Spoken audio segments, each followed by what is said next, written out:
नमस्कार, मैं हूं एडवोकेट डीपी पांडे। दोस्तों, क्या आपको लगता है कि आजादी के 75 वर्ष बीत जाने के बाद भी अभी भी समाज में कास्ट डिस्क्रिमिनेशन है, जातीय भेदभाव है? तो इसका आंसर होगा हाँ। पहले से अधिक, पहले से उग्र है, पहले से और ज्यादा हिंसात्मक है। और ये जातीय भेदभाव इतना हद तक बढ़ चुका है कि लोगों में नफरत बढ़ गई है। नफरत इस हद तक है कि बीएचयू की दीवारों पर लिखा जाता है कि ब्राह्मण बनिया भारत छोड़ो, ब्राह्मण यूरेशिया जाओ। डीयू और जेएनयू में नारा लगाया जाता है कि तिलक तराजू और तलवार इनको मारो जूता चार। तो लगता है कि जातीय भेदभाव तो है। जिस तरह की नफरत सवर्णों से हो रही है और ये तिलक तराजू तलवार की बात करते हैं लोग, तो लगता है कि डिस्क्रिमिनेशन है और इसके शिकार खासकर अब सवर्ण हो रहे हैं। डिस्क्रिमिनेशन है कि एक पत्रकार जाता है और जब वहां प्रदर्शन करने वाले जंतर मंतर पे लोग जान जाते हैं कि ये ब्राह्मण है, उसको मारते हैं, गाली देते हैं, पीटते हैं, तो लगता है कि वास्तव में भेदभाव है। ये देख सकते हो भाई, ये हाथ पे चोट। अब आप बता लो कि ये देखिए, मैं एक पत्रकार हूं और सीधा सिंपल जैसे आप मुझसे सवाल कर रहे हैं, मैं भी इनसे सवाल पूछने गया था। ये लोग ब्राह्मणों को गालियां दे रहे थे, ये हिंदुत्व को गाली दे रहे थे। तो जस्ट मैंने इनसे ही पूछा कि आप यूजीसी को लेकर बात करने आए हैं, तो ब्राह्मणों को गाली क्यों? आप क्यों ये तय करके आ गई हो कि ब्राह्मण ही क्रिमिनल होता है? जस्ट ये मैंने सवाल पूछा, और ये मैं आज पहली बार नहीं पूछा, मैं पूछता रहा हूँ ऐसे सवाल। तो इन लोगों को प्रॉब्लम होगी कि ये सवाल पूछ रहा है, ये हमारे फेवर में नहीं है। तो मारो, अपोजिट है, अपोजिट मारो इसको। ये देखो, ये देख सकते हो भाई, ये हाथ पे चोट। तो छोड़िए, एक लड़की जाती है जो पत्रकार है, न्यूज को कवर करने जाती है जंतर मंतर पे, तो वहां यूजीसी के नए नियम लागू हों और सुप्रीम कोर्ट ने जो रोक लगाया उसका वो लोग विरोध कर रहे होते हैं और उस लड़की को 500 लोग घेर लेते हैं, जिसमें लड़की और लड़के दोनों शामिल होते हैं और पकड़ के उसको उसके साथ बुरा बर्ताव करते हैं, उसको नंगा करने की कोशिश करते हैं, उसको गला दबाने की कोशिश करते हैं, उसके दम घुट जाते हैं, बेहोश हो जाती है। वहां पुलिस भी खड़ी रहती है।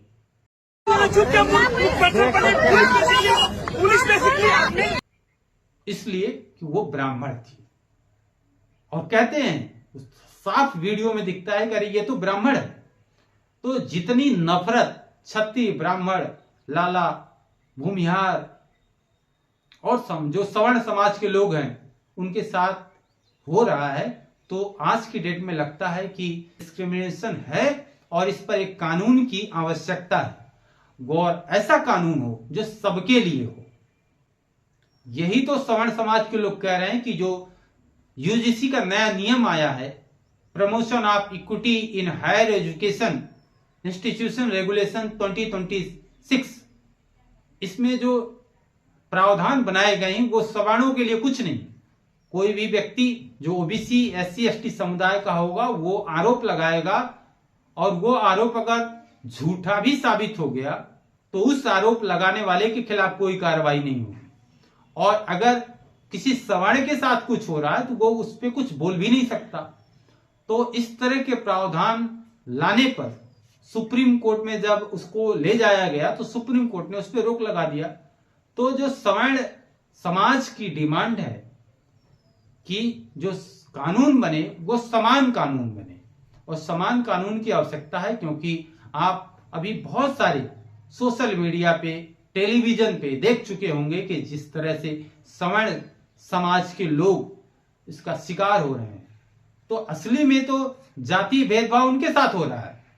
हमारा गुनाह यही है, या सवर्ण समाज के लोगों का गुनाह यही है कि वो सवर्ण समाज में पैदा हो गए जो उनके बस में नहीं था।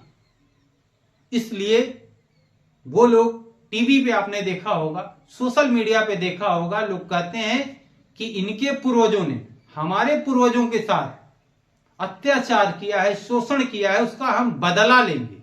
तो ये बदले की भावना से ये विरोध हो रहा है। ऐसा नहीं है कि यूजीसी का विरोध हो रहा है, केवल दिमाग में जो उनके है, जो नफरत है, जो ईर्ष्या है, इससे कभी विकास नहीं होगा। और उस वजह से अगर हमारा विरोध कर रहे हैं और आगे करेंगे तो ये आपके लिए खतरनाक है।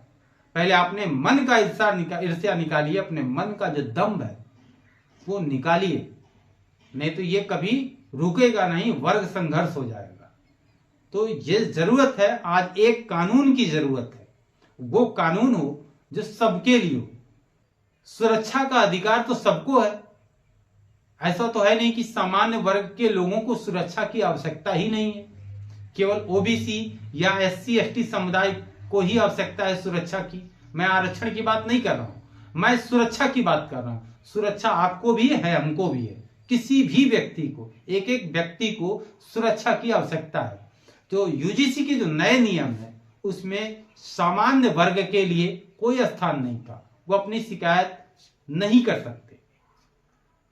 जो अधिकार ओबीसी एससी एसटी समुदाय को था वो उनको नहीं था। सुप्रीम कोर्ट ने ये भेदभाव वाला कानून मानते हुए उस पर रोक लगा दी है अभी फिलहाल। तो कास्ट डिस्क्रिमिनेशन तो है, लेकिन ये कह देना कि एससी एसटी के साथ या ओबीसी के साथ ही केवल है तो ये अन्याय होगा, ये गलत होगा। सबके साथ है। मैंने उदाहरण आपको दिया कि जेएनयू में जो नारा लिखते हैं, जो बीएचयू की दीवारों पे लिखा जाता है, जो किसी पत्रकार को ये जानते हुए कि ये ब्राह्मण है, किसी महिला को ये जानते हुए कि वो ब्राह्मण पत्रकार है, जिस तरह का उसके साथ उस पर हिंसा की जाती है, वो ये बताता है, साबित करता है कि कास्ट डिस्क्रिमिनेशन है और हद से ज्यादा है। इसलिए इस पे वाकई में एक कानून की आवश्यकता है।